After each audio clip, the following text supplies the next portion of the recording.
Hai teman-teman, kali ini pada episode pertama kita akan mempelajari tentang kinematika gerak lurus. Nah, apa sih itu kinematika gerak lurus? Jadi kinematika gerak lurus itu pertama kali ditemukan istilahnya itu oleh ilmuwan Prancis yang bernama A.M. Cinematique.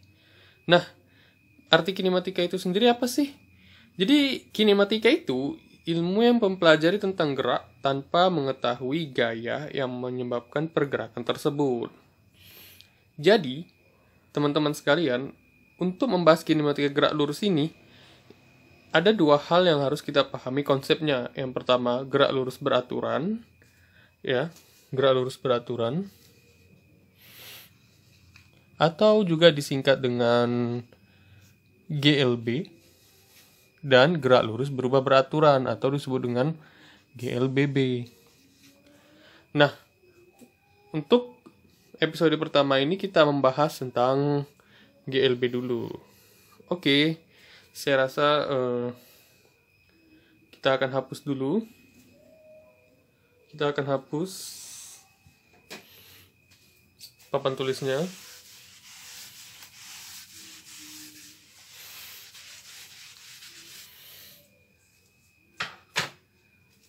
Oke, yang pertama kita akan membahas tentang gerak lurus beraturan. Atau singkatannya itu GLB.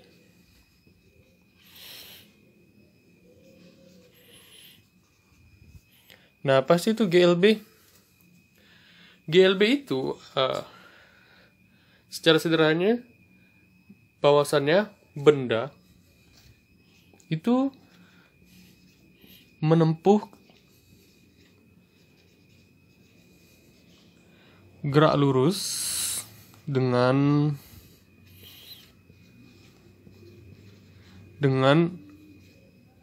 kecepatan tetap.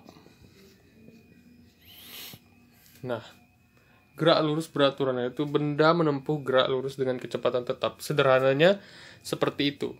Nah, kalau secara grafik itu bisa digambarkan seperti ini.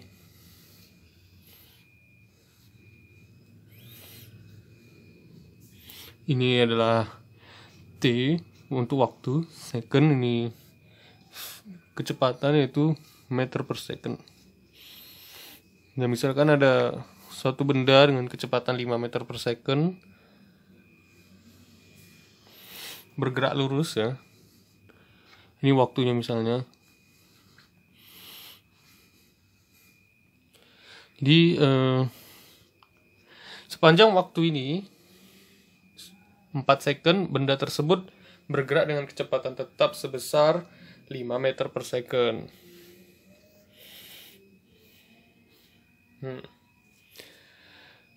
Nah, untuk menghitung daripada jarak yang ditempuh suatu benda tersebut itu bisa dihitung dengan luas di bawah grafik. Luas di bawah grafik. Nah, luas di bawah grafik. Nah, kita bisa lihat bahwasanya di sini bentuknya adalah persegi panjang, sehingga luasnya adalah luas persegi panjang, yaitu panjang kali lebar. Nah, ada juga untuk menghitung jarak daripada GLB itu dengan rumus sederhana, yaitu S sama dengan V kali T. Dimana S itu untuk menghitung jarak ya, jarak GLB.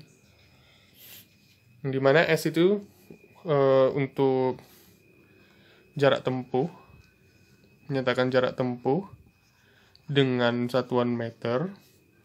V itu menyatakan kecepatan dengan satuan meter per second, dan T itu menyatakan waktu tempuh dengan satuan second.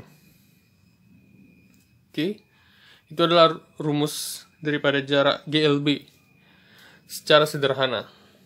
Untuk GLB memang ini sih rumusnya, S sama dengan V kali T.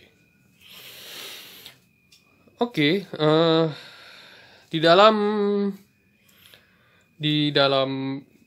GLB itu terdapat kecepatan rata-rata dan kelajuan rata-rata. Jadi, secara sederhananya seperti ini.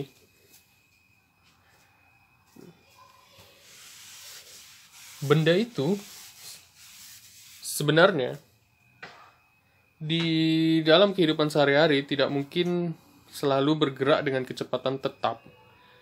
Dia pasti akan ada mengalami sedikit-sedikit perubahan, seperti misalnya karena jalan yang tidak lurus. Sehingga itulah kenapa dinamakan kelajuan rata-rata. Sehingga ada istilahnya namanya kelajuan rata-rata dan kecepatan rata-rata. Dan ya, kecepatan rata-rata.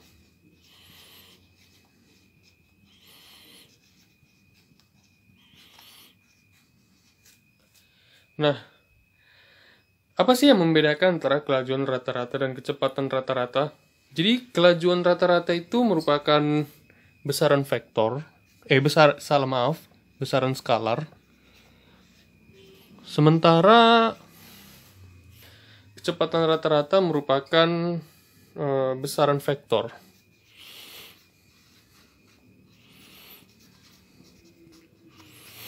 Mengapa demikian?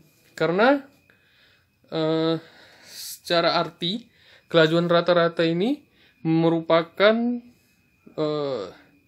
jarak yang ditempuh suatu benda per waktu, ya. Jadi kelajuan rata-rata itu adalah jarak yang ditempuh benda, jarak yang ditempuh per waktu.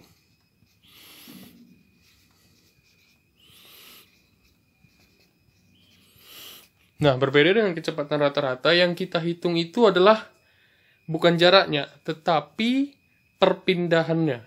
Jadi perpindahan yang ditempuh per waktu.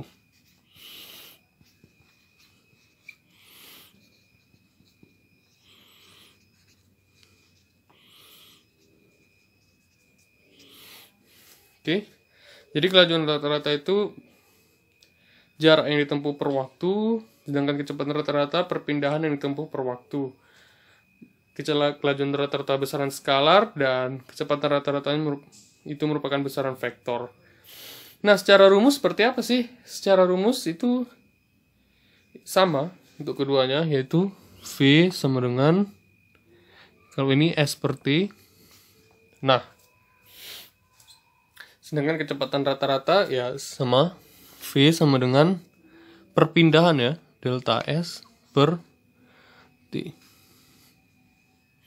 Ya, atau bisa buat seperti ini, delta S per delta T. Karena yang dihitung adalah perpindahan, sementara kelajuan itu yang dihitung adalah jarak. Oke, setelah kelajuan rata-rata dan kecepatan rata-rata, ada juga yang namanya sama, yaitu perlajuan.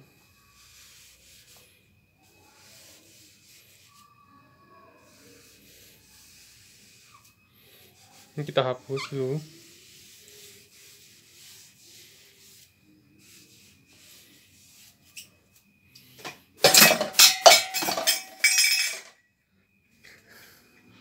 Oke, ada yang namanya perlajuan rata-rata. Ada yang namanya percepatan rata-rata. Nah, sama, perlajuan rata-rata besaran skalar dan percepatan rata-rata besaran vektor. Nah, namun di dalam fisika itu istilah perlajuan itu jarang digunakan. Yang sering digunakan adalah percepatan rata-rata, yang dimana dalam percepatan itu kita itu menghitung, ya, atau bisa kita hapus, yang dimana dalam percepatan itu, dalam fisika percepatan itu kita itu sama dengan perubahan, kita tuh menghitung perubahan kecepatan per waktu.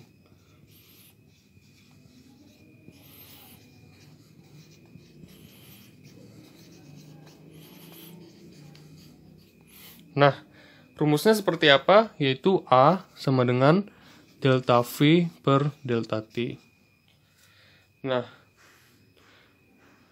Sekian teman-teman tentang gerak lurus beraturan. Semoga teman-teman dapat memahaminya. Terima kasih.